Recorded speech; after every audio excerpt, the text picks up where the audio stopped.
that's just one solar flare. So that's why we worry about this. In the Mars Direct plan, Zubrin envisions a central, insulated core where a crew can retreat to while the radiation passes by. The core would be surrounded by all the provisions of the mission. This should stop any harmful dose of radiation from reaching the astronauts. Basically, you use your pantry as your storm shelter. So a solar flare happens, the alarm bell rings, the crew goes into the storm shelter, they stay in there cramped up pretty tight for a few hours until the all clear rings and they come out. This is going to happen once, it might happen twice in the course of the mission. The second type of radiation is cosmic rays. This constant rain of charged particles comes from interstellar space and cannot be avoided without many meters of shielding. We can experience some of this type of radiation on Earth at high altitudes. Airline pilots who spend their careers flying high in the atmosphere can receive almost as much of this radiation throughout their life as a Mars astronaut would on a 2.5-year mission. It's a long trip. It's a 6-month trip there, a 6-month trip back. It's probably a year on the surface. That's a lot of radiation. The best estimates are that the magnitude of that dose is not that great, perhaps 60 rem of radiation scattered over 2.5 years. Now, 60 rem of radiation delivered over a long period of time like that would not create any noticeable effects at all. It would, though it is believed, increase your statistical risk of getting cancer at some point later in your life by about 1%. Right now, if you're an average American and you do not smoke, you have a 20% chance you're going to die of cancer. This would make it 21. If you're an average American smoker, it's 40. So in fact, if you recruited the Mars crew out of smokers and sent them to Mars without their tobacco, you would be reducing their chance of getting cancer.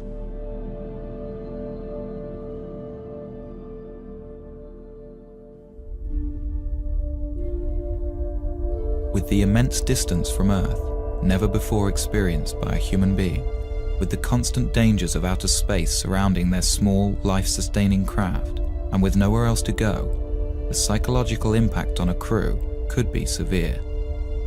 Fear is real. I mean, it would be, to me, abnormal for a person to not feel the fear of getting on a rocket and launching into space and going to Mars. So I think fear is a very normal thing that all astronauts, in fact, are supposed to have. And I would be afraid to fly with someone who does not have fear.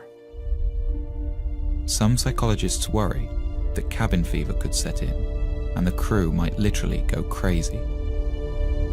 The human Mars mission is a more rigorous and difficult condition than most of us experience in daily life.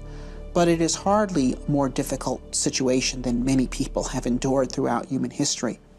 We could compare the Mars crew to the crew of 19th century or prior sailing vessels, many of whom were away from home for 3 years or more than 3 years, under conditions in which they're eating extremely bad food, without any medical knowledge to support their health, commanded by brutal officers. In every respect, the crew of a human Mars mission, with the full support of mission support and the whole world cheering for them and great rewards awaiting for them in life upon their return, is in a vastly superior condition.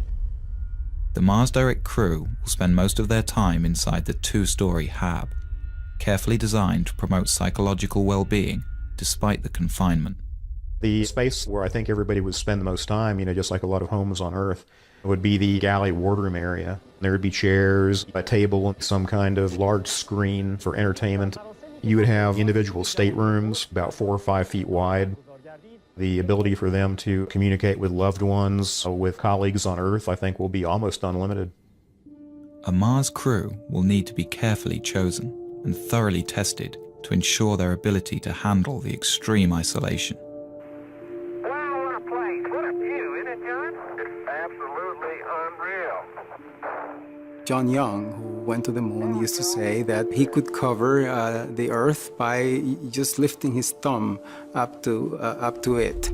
And he says that when you go to Mars, you are going to redefine the concept of loneliness.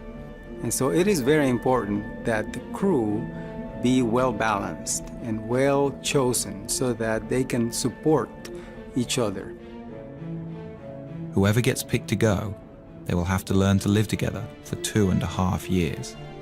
If you put out a call for volunteers for the first crew to Mars, they'd be lined up coast to coast. Most people recognize what's left after you go is the good you left behind. And to take part in a venture of this character, such a historic character of extending the reach of the human species, this is something of immortal significance.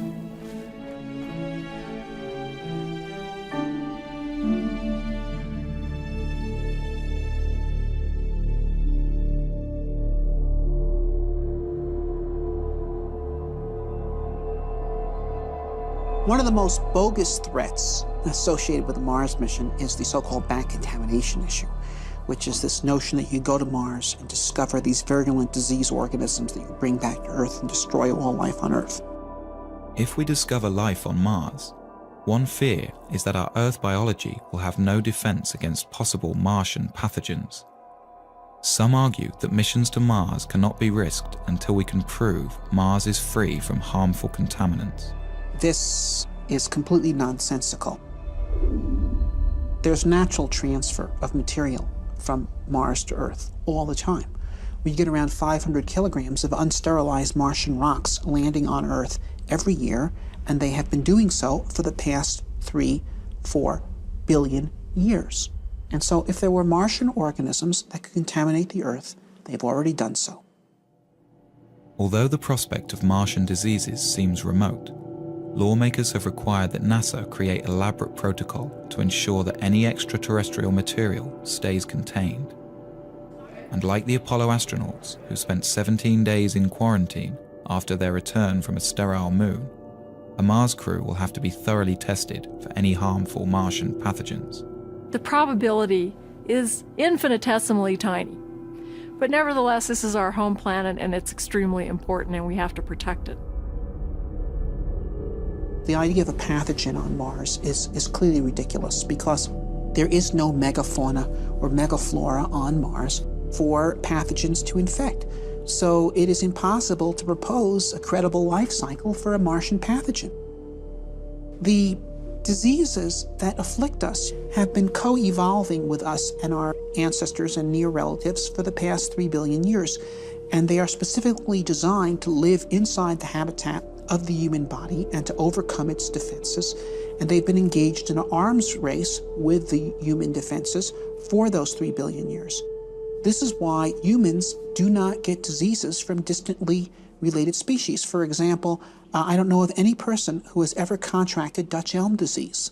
And trees don't get colds.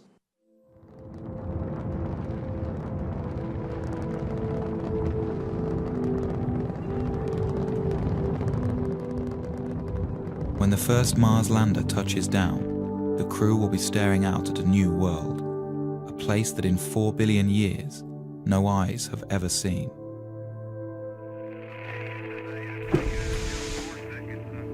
The crew won't be alone. Millions of television viewers back home will be watching as the first man or woman places their footprint into the rust-colored soil. The crew will savor these moments. For here, someday, a new branch of civilization might begin, and future Martians will remember and celebrate this day.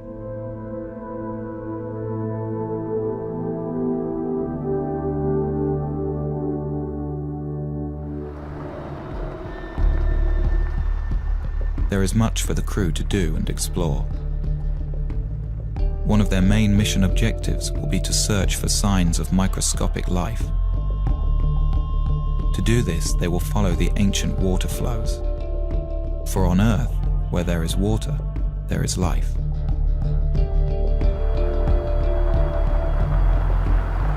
To help the crew in their search, they will have a pressurized rover that allows them to explore in a comfortable shirt-sleeve environment.